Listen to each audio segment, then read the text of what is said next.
تهاجم اخیر به اشرف با 176 زخمی که 91 نفرشون از زنان قهرمان اشرف بودند و همینطور شکنجه روزمره اشرفیان با 180 بلندگو که 1 سال بودن ادامه داره، این رو شما از نظر حقوقی چطور می‌بینید؟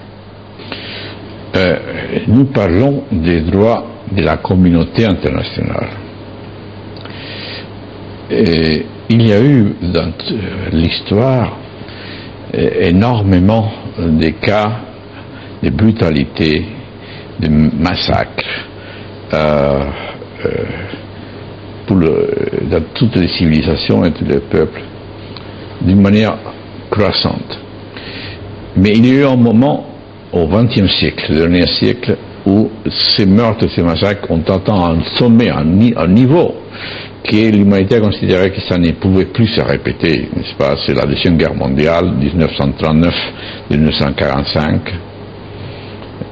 des dizaines et des dizaines de millions de personnes assassinées, des camps de concentration, d'extermination, et depuis 1945, c'est la coalition antifasciste internationale qui a gagné la guerre, heureusement. Coalition antifasciste 1945 et tous les droits pénals internationaux qui s'est développé depuis 1945 jusqu'à aujourd'hui, c'est les droits de la coalition antifasciste qui a gagné la Seconde Guerre mondiale. Ça, c'est les droits d'aujourd'hui. Et ces droits internationaux pénals, de la même manière que les droits internationaux concernant les droits civils et la loi mondiale. Et elle a été édictée par les Nations Unies, en particulier, et à l'attention de tous les citoyens du monde, quelles que soient les frontières dans lesquelles ils habitent.